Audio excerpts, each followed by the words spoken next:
Buenos días.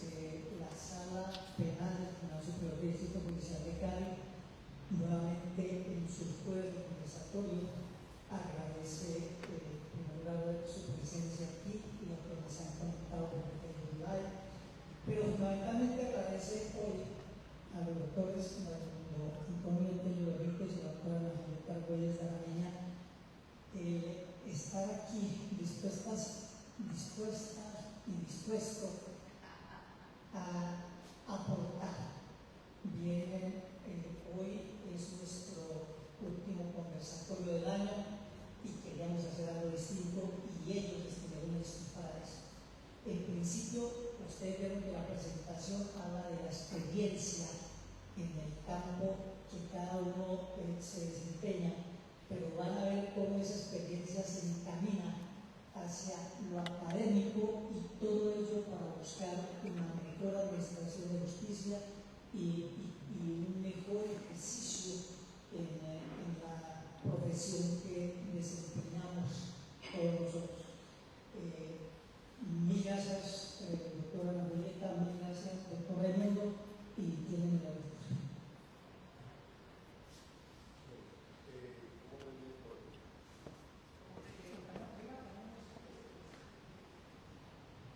Bueno, muchísimas gracias, doctor Jesús Pérez de Villa, por esta nueva generosa invitación a este tan importante evento académico.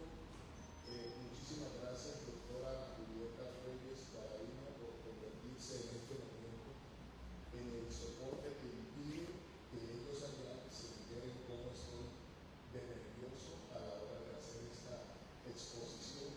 Se lo digo, es real. Yo le contaba al doctor Orlando de Jesús Pérez de Vega a que conocía el sistema acusatorio y tengan claro que no lo conocí después del año 2002, sino en el año 1989. Lo conocí en el sistema acusatorio. Tengo que agradecerle, reitero, esta nueva invitación en que ustedes nos permiten compartir académicamente con quienes hacen este inmenso esfuerzo de un jueves a las 7 de la mañana, abandonar otras tareas para venir a sentarse acá a que compartamos pensamientos. Alguien tiene que hacer la exposición, pero lo que hacemos es compartir pensamientos. Personas profundamente queridas. Omar, Polanía, yo quiero en forma muy especial agradecerte ese constante compromiso que muestras, como también le hago ese agradecimiento a Alicia Marmolejo y al demás resto del equipo, ¿no, doctor Orlando?, que están constantemente colaborando. Pero amigos del alma que encuentro aquí, amigos del alma que encuentro aquí, Jorge Chamorro Molineros, alumnos del alma, José Manuel Torres, estos dos jóvenes que están por terminar su carrera, allá el doctor Santiago Muñoz, tuitero como yo, youtuber, ¿cómo se dirá? Como yo, que siempre vive brindando academia.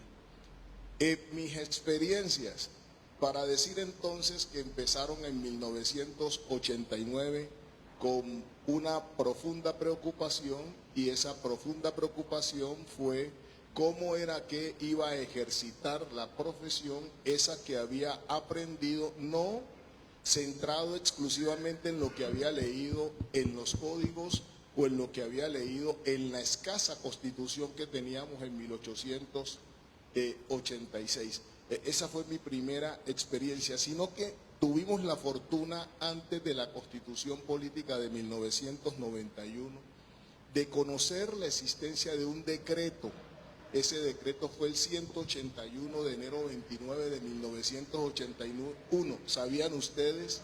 Esa fue la primera vez en que se normativizó un código de procedimiento penal que en su contenido traía a la Fiscalía General de la Nación como una institución que tenía como encargo adelantar las labores de investigación. Y ese decreto 181 iba a regir a partir del 29 de enero del año 1982, pero fue derogado por la ley segunda de 1982. Esta llegó el 11 de enero de ese año, o sea, no alcanzó a regir esa normatividad con la que implementábamos el sistema. Doctor Ángel, un agradecimiento muy especial por su generosidad, siempre poniéndonos al tanto con los pensamientos pues de la Honorable Corte Suprema de Justicia.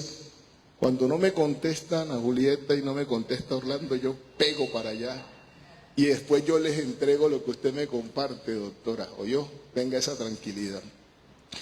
Bueno, no fue posible que entrara en vigencia esa normatividad y luego vino la Constitución Política de 1981. Yo quiero formular este interrogante que lo voy a responder yo, pero que quiero que lo tengan presente.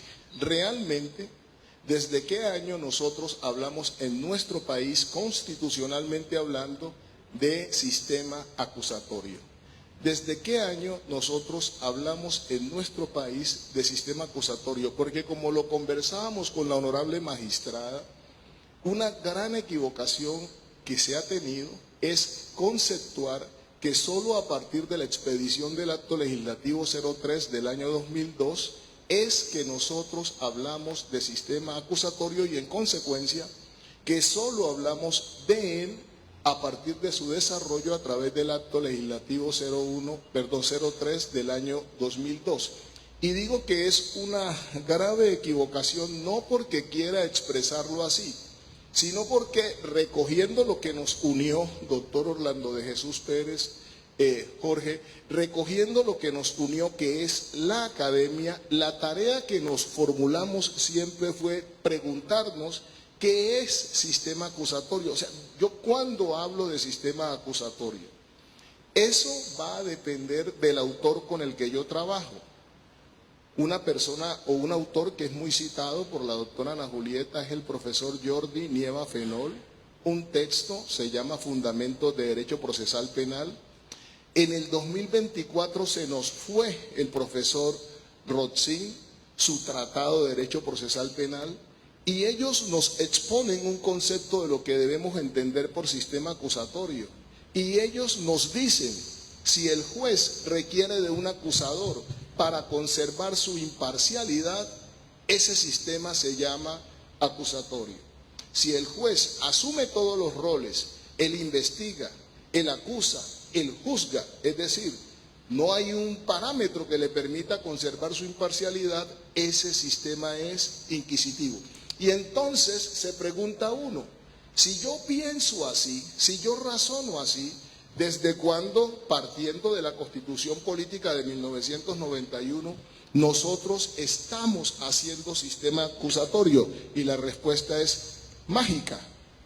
Desde que entró en vigencia la Constitución Política de 1991.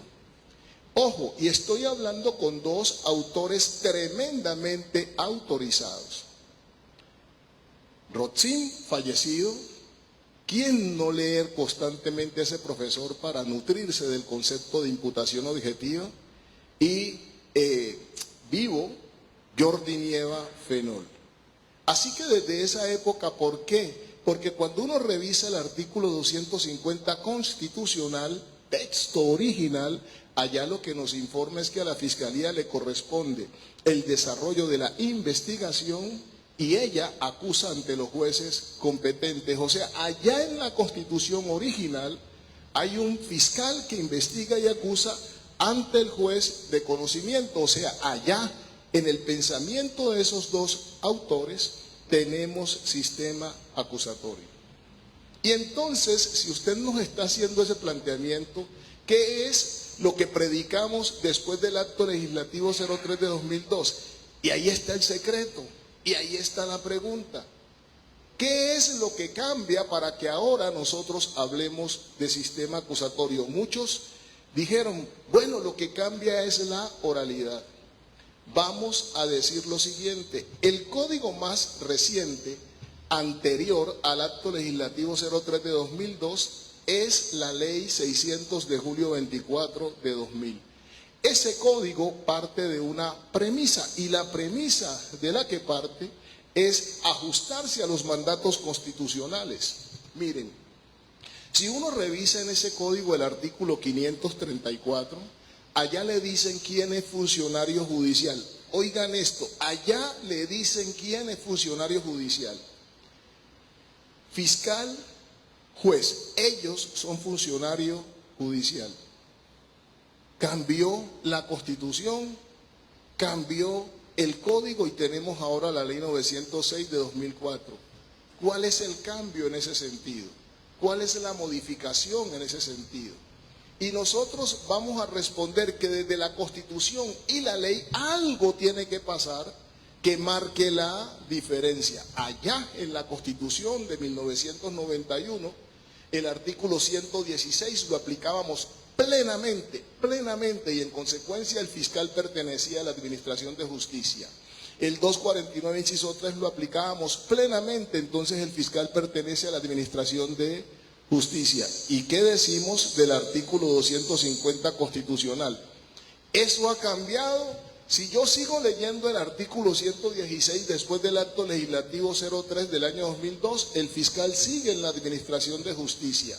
Si yo sigo leyendo el 249, inciso 3, que no ha sido modificado en la Constitución, el fiscal sigue en la Administración de Justicia. Pero si yo reviso el artículo 250 constitucional, modificado por el artículo 2 del acto legislativo 03 de 2002, ¿qué me encuentro? Que las actuaciones del fiscal, unas las desconectan en su inicio con la Administración de Justicia y otras las someten a control de una autoridad judicial. Es decir, el código, la Constitución propende con la modificación del acto legislativo 03 de 2002 que ya no se conciba al fiscal como una autoridad judicial. Esto es poderoso que nosotros lo expresemos, porque si nosotros sostenemos que el fiscal ya no lo concebimos como de la Administración de Justicia, podemos psicológicamente generar una ruptura entre fiscales y funcionarios de la Administración de Justicia. Eso acaba con la solidaridad entre fiscales y administradores de justicia. Y ahí vienen las experiencias. Eso es lo que no estamos evidenciando. Esa solidaridad sigue vigente. La Corte ha protestado contra ella. La Corte ha emitido pronunciamientos como el 41.279 de septiembre 11 del año 2013. Se lo pasaremos al doctor Orlando Pérez. Y en el punto 9 ha dejado clarísimo que no debe existir ningún tipo de solidaridad entre fiscales y jueces. La Corte ha emitido el radicado 39.886 de octubre 16 del año 2013 y ha dejado clarísimo la función requirente le pertenece a quién, le pertenece a la Fiscalía. Y la función judicial le corresponde a quién, a los jueces. Y los jueces no deben parecer fiscales y los fiscales no deben parecer jueces. Esto es tan importante que cuando uno baja a la ley 906 del año 2004, uno se pregunta, ¿los fiscales son órganos de la jurisdicción que uno los ve tan solidarios con los jueces y los jueces solidarios con los fiscales? Yo invito a que leamos con detalle ese artículo 31. Trae 8 numerales. El último numeral, el jurado en las causas criminales. Y después de esos 8, que son solo jueces, es que encontramos a los fiscales en el parágrafo 2, diciendo que ellos y el Congreso ejercen determinadas funciones judiciales. Esto a partir del acto legislativo 03 de 2002. Y entonces, ese cambio tiene que reflejarse. Ese cambio tiene que evidenciarse, pero ¿cómo hago para evidenciarlo si eso está plasmado ahí en la Constitución? Ahí era que discutíamos, doctora Ana Julieta, ¿cuántas constituciones tenemos nosotros vigentes hoy en materia penal en Colombia? ¿Cuántas? Y hay que responder, tenemos 2, constituciones vigentes. No se te ocurra, ese razonamiento no es posible. La Constitución es atemporal. El artículo 4 de la Constitución, de dos constituciones, el artículo 374 de la Constitución nos dice que una vez reformada la Constitución es esa la Constitución. No, eso no aplica en materia de sistema acusatorio implementado por Colombia. Nosotros no podemos sostener que tenemos una única constitución para aplicarla a la ley 600 y a la ley 906. La razón, yo pido que ustedes hagan una revisión del artículo 5 del Acto Legislativo 03 de 2002. Si ustedes, y déjenme que sea esto, parece ser lo último que lea, si uno mira el artículo 5 del Acto Legislativo 03 de 2002, allá expresamente dice la ley: vigencia.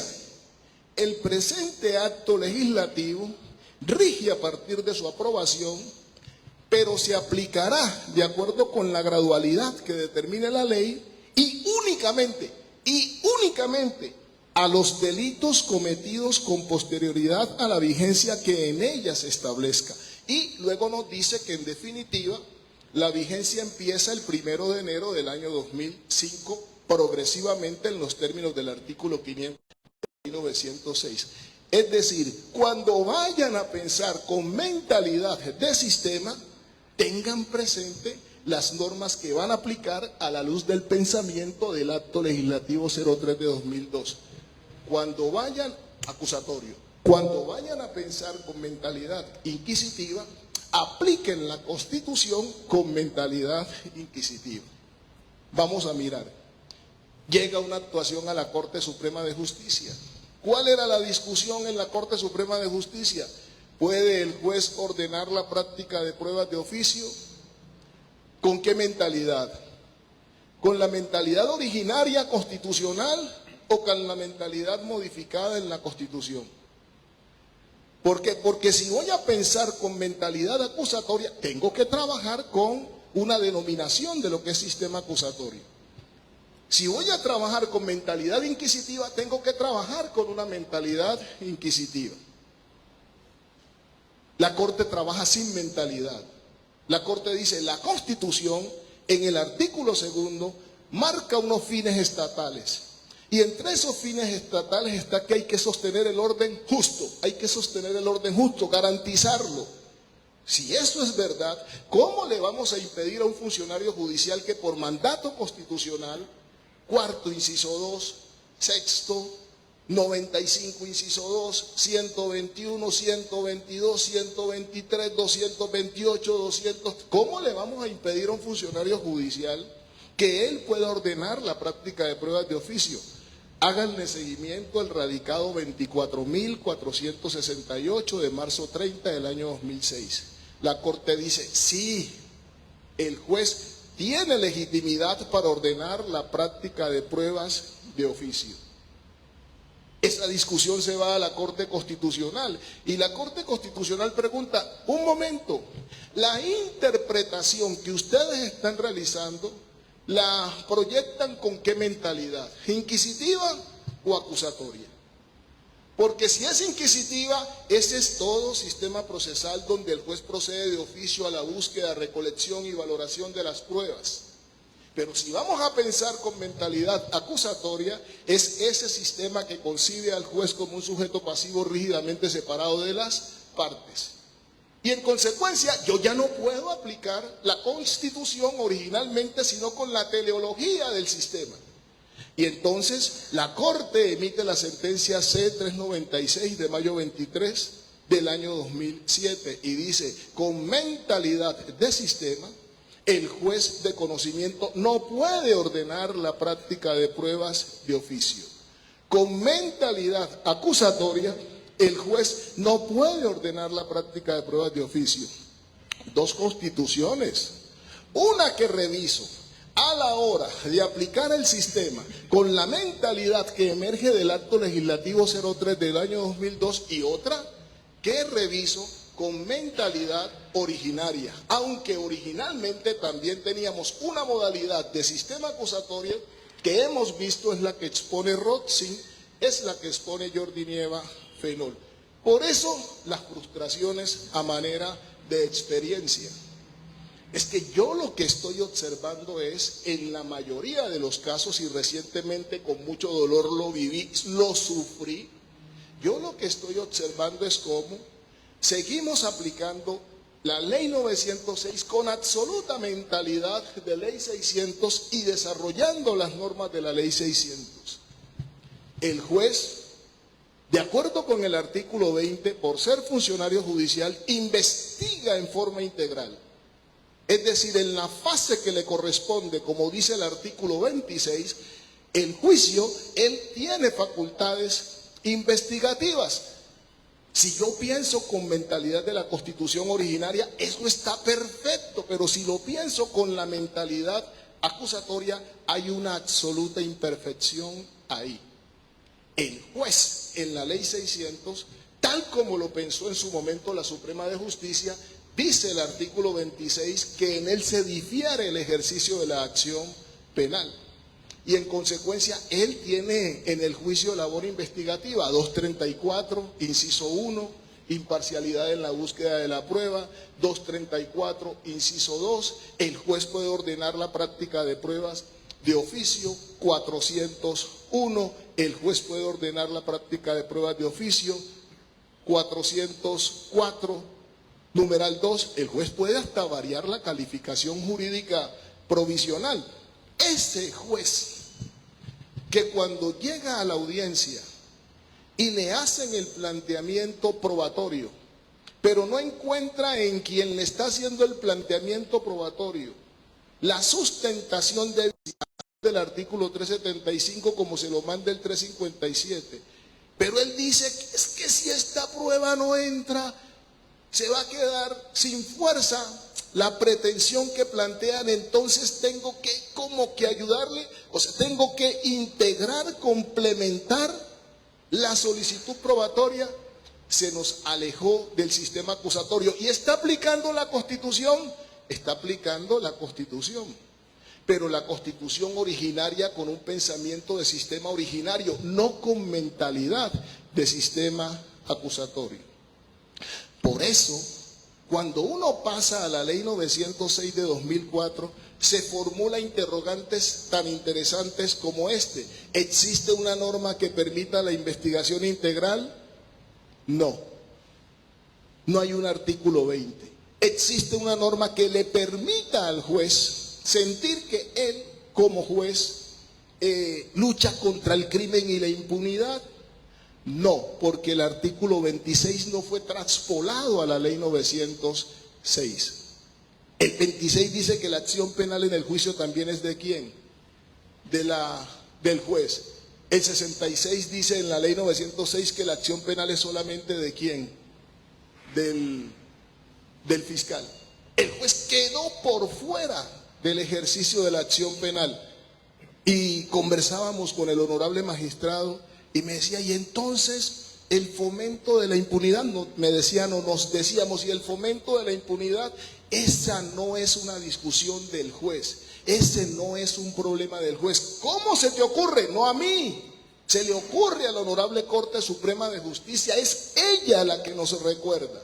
En el radicado 39.886 de octubre 16 de 2013, es ella la que nos dice, el juez no lucha contra el crimen, el juez no lucha contra la impunidad.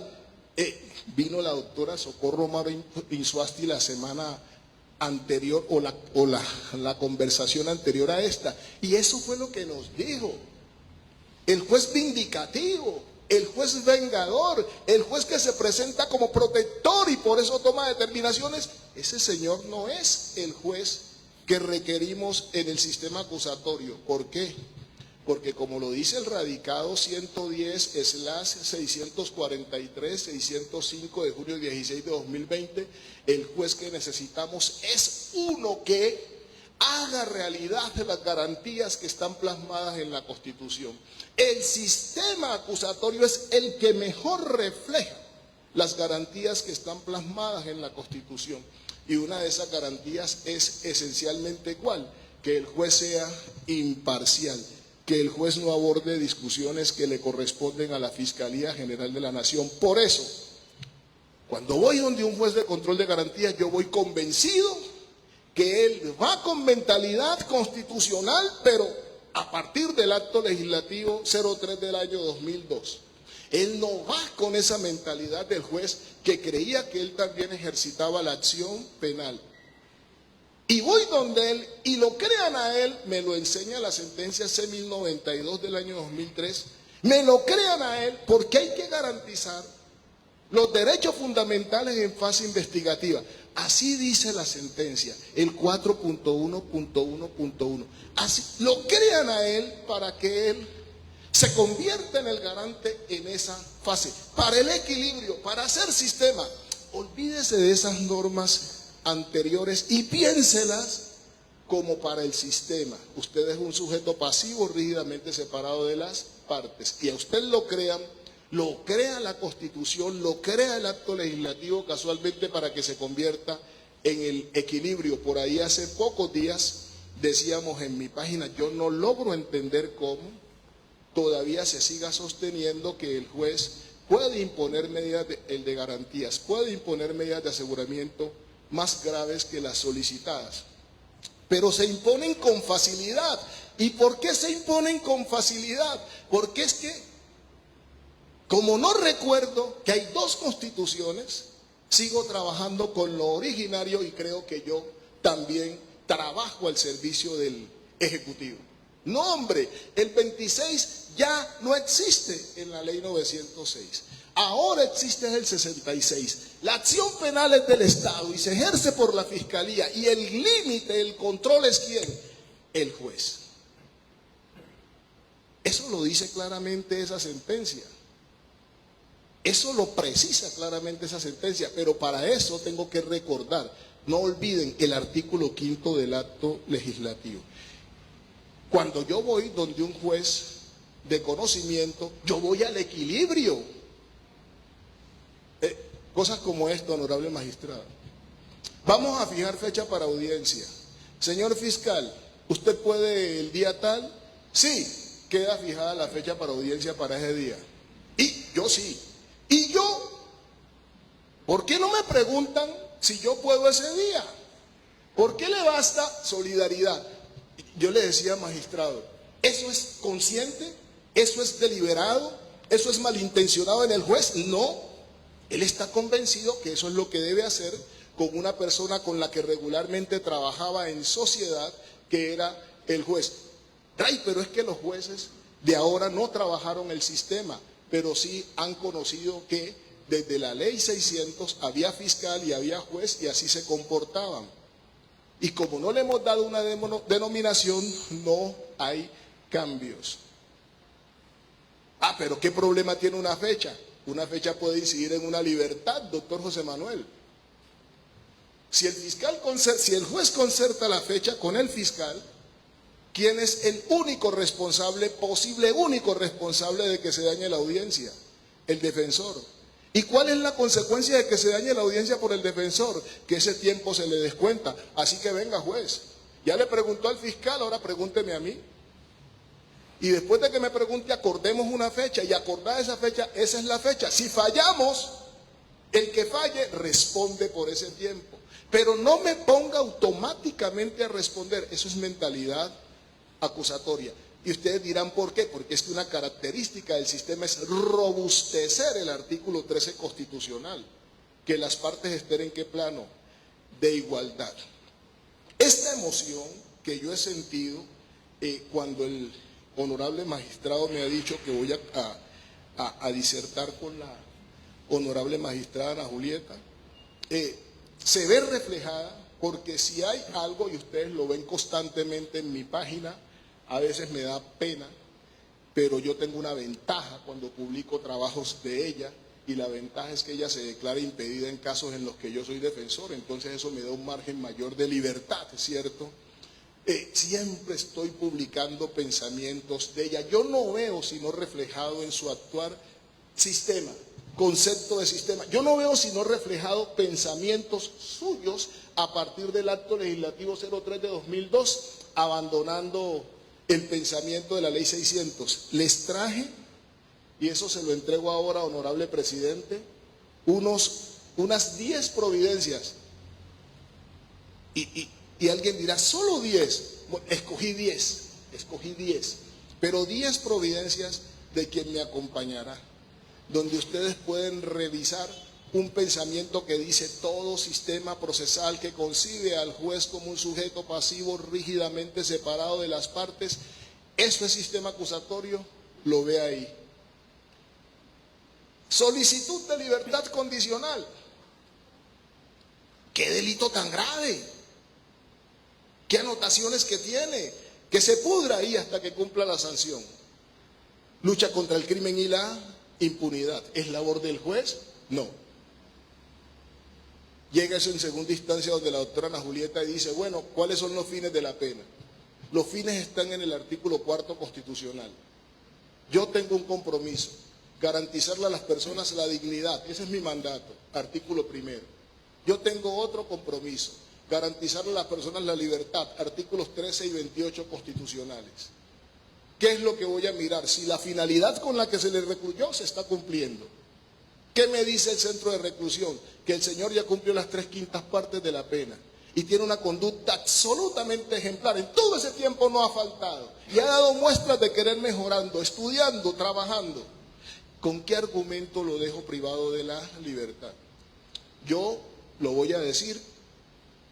El que tenga como refutármelo, que me lo refute, pero yo primero se lo oí decir, doctora, en Bogotá, y luego con mucha fuerza se lo oí decir en Cali, lo que me llevó a pensar, como con otra cantidad de providencias que el tiempo no me permite trabajar, uno es muy pretencioso, lo voy a decir, yo no veo sino en su pensar cómo se ha aislado a la hora de aplicar la ley 906 de 2004 y su desarrollo con la ley 890 del pensamiento originario para trabajar con el pensamiento actual que materializa plenamente las garantías. Déjenme terminar simplemente diciendo eso que dije del radicado 643/110-605. Bueno, se extravió. Eso que dije, aquí está. Simplemente termino así. Delimitada la situación objeto de análisis, se hace necesario recordar que el sistema acusatorio adoptado en la ley 906 de 2004 supone un avance procesal que ajusta mejor el procedimiento penal a los principios democráticos que pregona el Estado colombiano, en tanto se autodefine como social de derecho. Este sistema que yo veo reflejado en las decisiones que usted emite, honorable magistrada y hoy compañera, es el acusatorio. Abandonemos la mentalidad inquisitiva. 32 minutos. Dios la bendiga. Gracias, doctor Raimundo. Además, por su generosidad, como siempre se lo he dicho, es demasiado generoso. Pienso simplemente que se trata de ser juez. ¿Qué es ser juez en el sistema acusatorio? ¿Qué es ser juez penal en un Estado social de derecho como el nuestro? Es una pregunta que se tiene que hacer cualquiera que comience a ejercer la función. Yo recuerdo cuando llegué por primera vez a ser juez de la República, como juez primero penal de circuito en Palmira, lo que sentí al firmar mi primera sentencia condenatoria. No lo olvido. La leí, la volví a leer, volví a repasar los fundamentos, volví a verificar la dosificación de la pena. Porque condenar a una persona, decirle que es responsable penalmente de un delito y además de eso imponerle la prisión, es una gran responsabilidad, inmensa. No solamente le cambia la ruta de vida a esa persona, sino a toda su familia. Y quién sabe si le da o no solución al problema jurídico que se plantea a partir de la transgresión de la ley penal, ¿no? Entonces, muchísimas gracias por su reconocimiento, pero la verdad lo que yo quisiera hoy transmitir, a partir de ello precisamente, doctor Raimundo Tello, y de su llamado, de su reclamo, que me parece además bastante justificado, lo he escuchado de muchos litigantes, no es la generalidad de nuestros jueces, hay muchos que están haciendo su trabajo de manera muy concienzuda y que no se dejan llevar por esa corriente que ha sido siempre la de que somos como una misma familia, colegio de jueces y fiscales, entonces, todos juntos ya, ¿no? Entonces, este tipo de solidaridades que pueden ser muy caras al gremio de los funcionarios judiciales, pues en el momento de aplicar las normas procesales tienen que desaparecer, porque estamos frente a dos sujetos procesales que son iguales, ¿no? Entonces hay que partir de la base, le decía yo al doctor Raimundo, de que cuando llega un fiscal con un asunto, y esto va para todos, jueces de control de garantías, jueces de conocimiento, con un asunto cualquiera, lo que nos está planteando es una tesis. El procesado se presume inocente hasta que se demuestre lo contrario. Y esa presunción de inocencia lo acompaña hasta que la sentencia condenatoria quede ejecutoriada. Con ese baremo, con ese norte, con esa estrella en la mira, cada decisión del juez tiene que ser absolutamente respetuosa de la dignidad humana que se encarna precisamente en esa presunción de inocencia. Ese es el sentir, ese es el norte.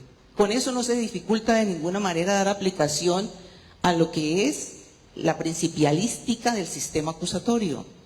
De hecho, por eso lo celebramos, porque cuando había ciertas situaciones en el inquisitivo que dificultaban esa rígida separación, y entonces uno tenía que llegar en la ley 600, en la parte del juicio, a resolverle los entuertos a la fiscalía y entonces ajustar la calificación jurídica y ver qué le faltó en la instrucción para entonces decretar pruebas oficiosamente, a pesar de que no las habían solicitado en la preparatoria del juez, decidir, bueno, aquí nos falta como esto, ¿para qué nos falta? O sea, ¿desde dónde se decretaban las pruebas de oficio, no?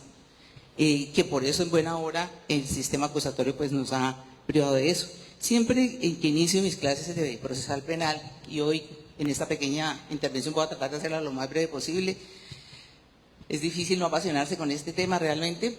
Empiezo con esta frase de Claude Roxin, que me parece que debemos mantenerla también siempre muy presente. El Estado de Derecho debe proteger al individuo no solo mediante el derecho penal, sino también del derecho penal. O sea, el derecho penal es aflictivo, es invasivo, como ningún otro. Por eso es última ratio, ¿no? Aquí llegamos cuando ya no tenemos nada más que hacer. El Estado de Derecho es un Estado de gobierno por leyes y un gobierno bajo leyes. ¿Esto qué quiere decir? Esto lo explicitaba pues muy claramente Bobbio. ¿Qué quiere decir? Que es un Estado de leyes, porque nos legislamos, claro que sí, pero también estamos bajo la ley, y la ley, la máxima ley bajo la cual estamos siempre en un Estado social de derecho como el nuestro es la Carta Política, ¿sí? El derecho penal no es ajeno a esto, también está bajo leyes. El principio de legalidad, entonces, en sentido formal, la ley establece la delimitación de los poderes públicos, es decir, que la condición de legitimidad de la ley, no, pero la validez es su sentido sustancial, es decir, la ley debe desarrollar la constitución política, debe desarrollar la carta política, debe hacer reales las garantías y fundamentos de nuestra organización estatal traducida en la carta política, ¿sí? Tenemos entonces la legitimidad de los poderes públicos formal porque emanan de la ley, ¿sí? Y a ella se subordinan. Pero la legitimidad, y estoy hablando de la legitimidad del funcionario judicial, del que administra justicia, por supuesto, particularmente en esta charla, se basa precisamente en que permita o que haga reales las garantías fundamentales que están consagradas en la Carta Política. ¿Quién decide? Está en la parte orgánica de la Constitución. ¿Cómo decide? En la parte dogmática de la Constitución. De eso es de lo que se trata de tenerlo absolutamente clara. Entonces usted puede decidir legítimamente porque está amparado por la ley, porque tiene sus facultades para ello, pero válidamente solo y siempre y cuando sus decisiones traduzcan en realidad las garantías fundamentales establecidas en la Constitución. Entonces, por eso, doctor Ray, cuando usted exalta la decisión que empezamos a tomar hace unos años sobre la libertad condicional en sede de ejecución de pena segunda instancia, lo que hacemos es eso, lo que hicimos fue eso, lo que propusimos fue eso, bueno, y lo propusimos, pero había gente proponiéndolo desde otros rincones del país, yo sé que sí. Finalmente llegó a la Corte y la Corte impulsó la tesis, pero veníamos mirándolo varios. ¿Por qué? Porque es que hay una carta política, hay un norte, hay unas garantías fundamentales.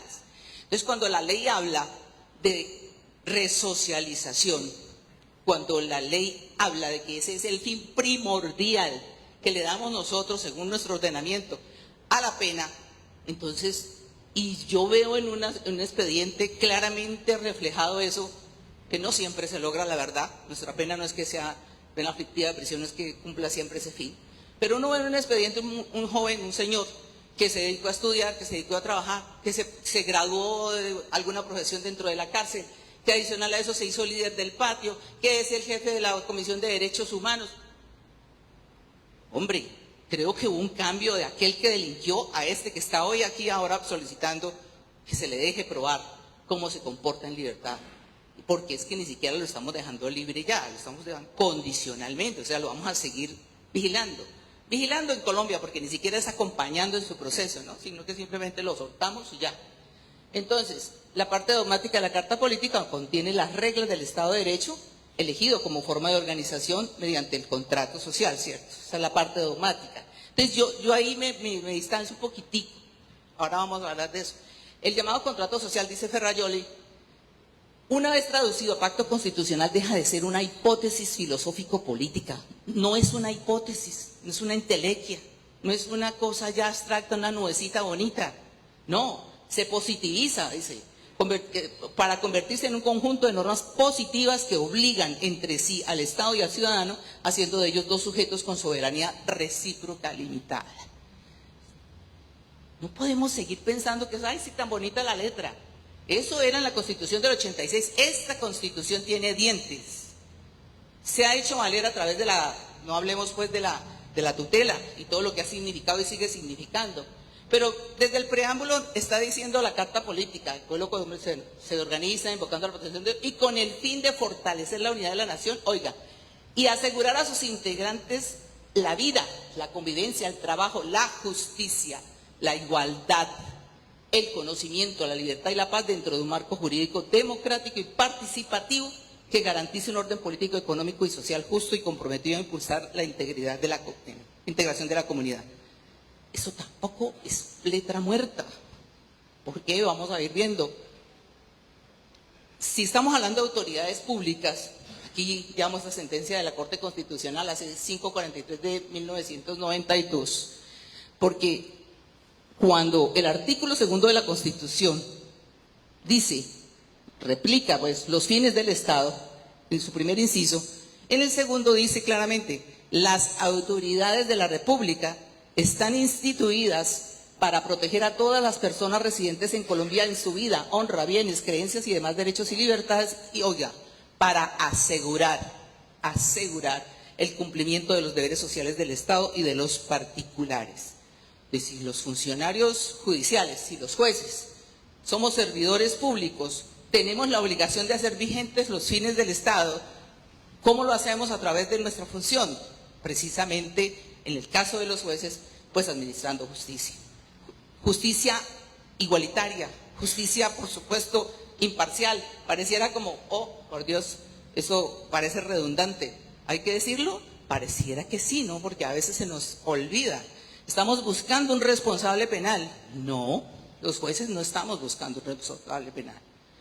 Los jueces estamos examinando si los elementos probatorios que se convierten en prueba en el juicio me llevan al conocimiento, más allá de duda razonable respecto de la responsabilidad penal de un delito que efectivamente se cometió, que es distinto. Yo no estoy buscando al responsable. El juez está buscando o está encontrando mejor en lo que se le presenta en el juicio si hay o no un conocimiento suficiente para declarar penalmente responsable a esa persona. Normas constitucionales, todas las que quiero, bueno, el doctor Raimundo ya nos las recitó de memoria, aquí las traigo de nuevo, artículos primero, 2, ya lo citamos, 4, 6, 121, 122, inciso segundo, 123, inciso segundo, 124, artículos 209, 228, 229, 230, hasta la parte orgánica, artículo 250. El proceso penal está entronizado en la Carta Política. El único.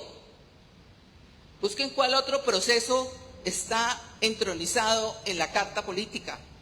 Están, sí, claro, todas las garantías que deben aplicar todas las ramas del poder de los jurisdiccionales, pero el proceso penal como tal, sus bases fundamentales están constitucionalizados.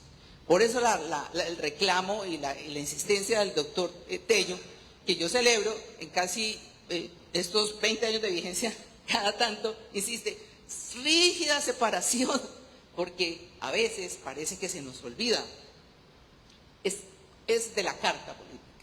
Pero también lo ha dicho la Corte Constitucional en la C543 de 1992, C412 de 1993, C371 de 2011, a propósito del principio de favorabilidad, que por aquí veo algunos de ejecución de penas, que estamos pues en este gran debate, de si una norma que consagra una situación beneficiosa a un procesado privado de la libertad por una sentencia que ha estado trabajando para precisamente reducirla, ahora resulta que no, porque es que la norma está por allá en un estatuto laboral.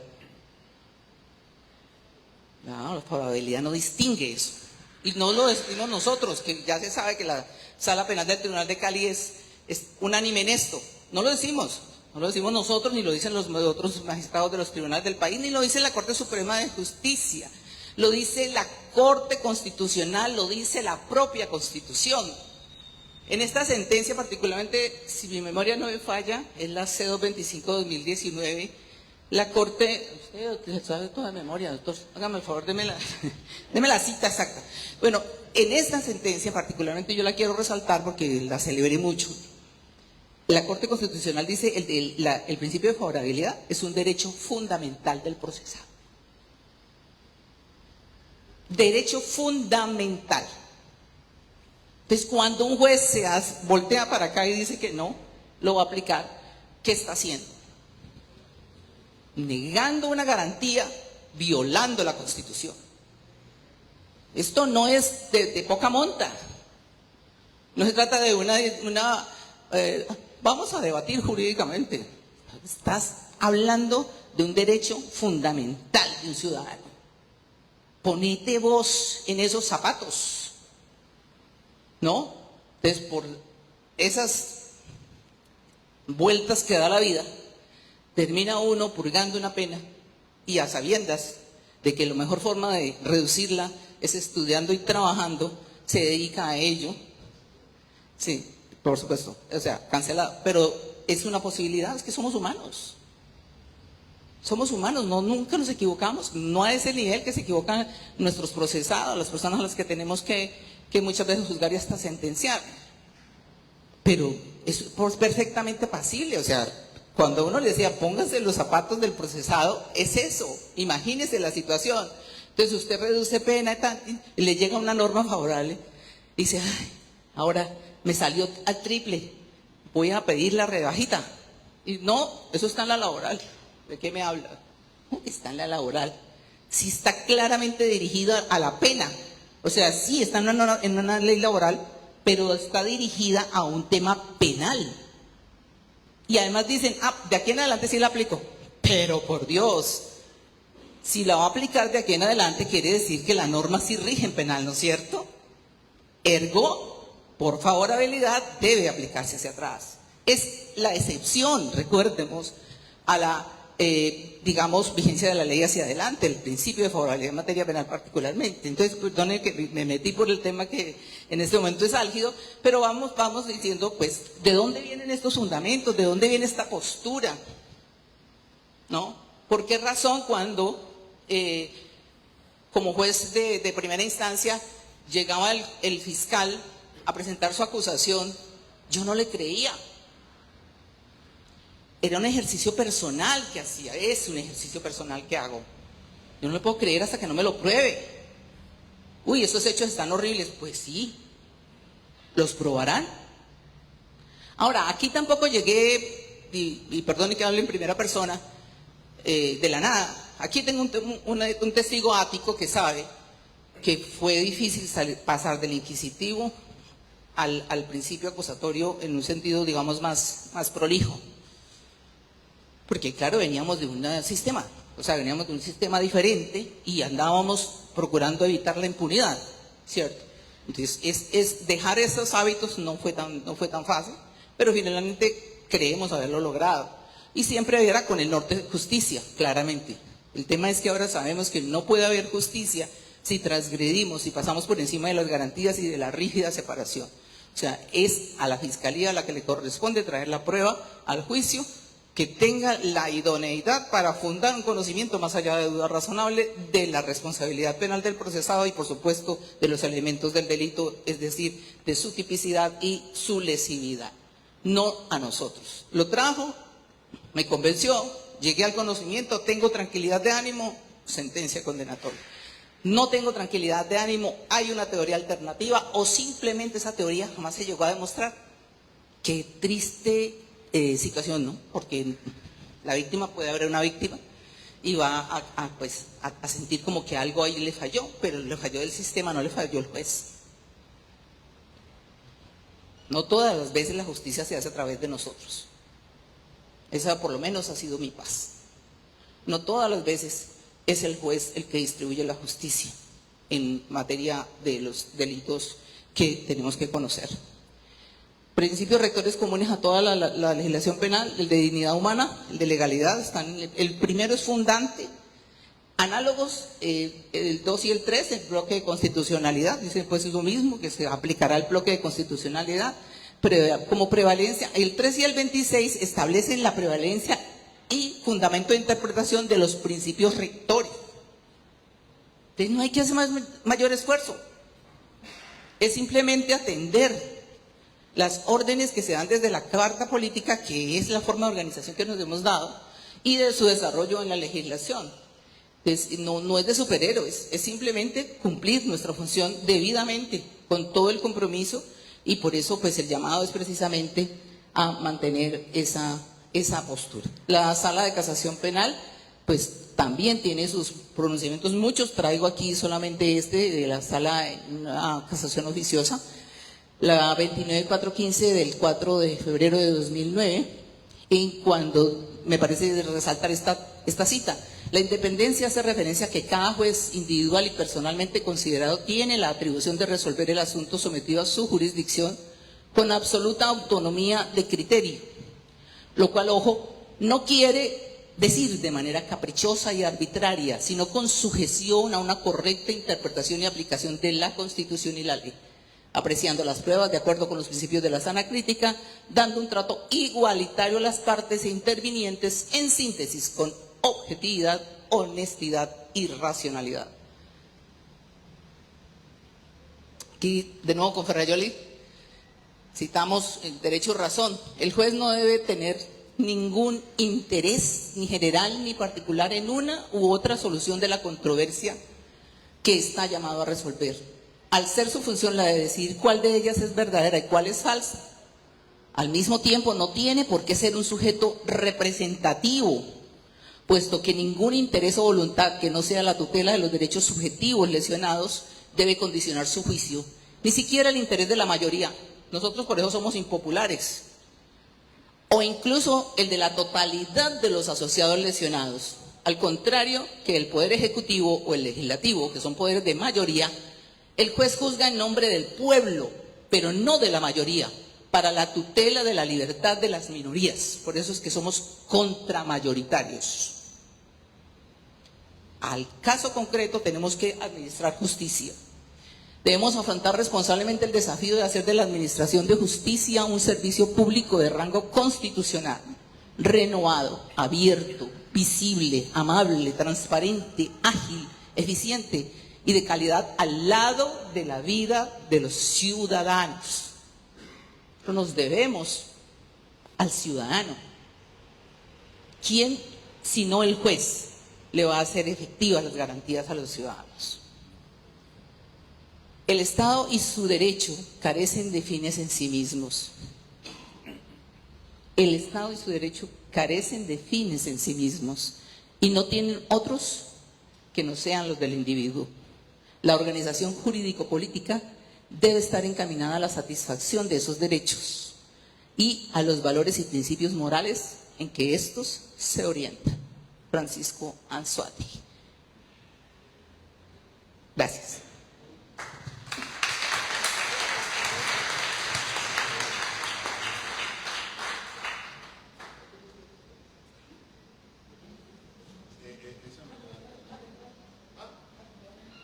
Si quisiera agregar algo más, que les dije que yo había conocido al doctor Orlando de Jesús Pérez en el año 1989 en pleno sistema acusatorio. No les dije que él era en esa época del Ministerio Público y tampoco les dije que condenaron a mi cliente atendiendo las peticiones que él elevó. Después me llevó a almorzar y me tocaba el hombro y me decía, tranquilo que lo hiciste bien, pero ellos lo habían condenado.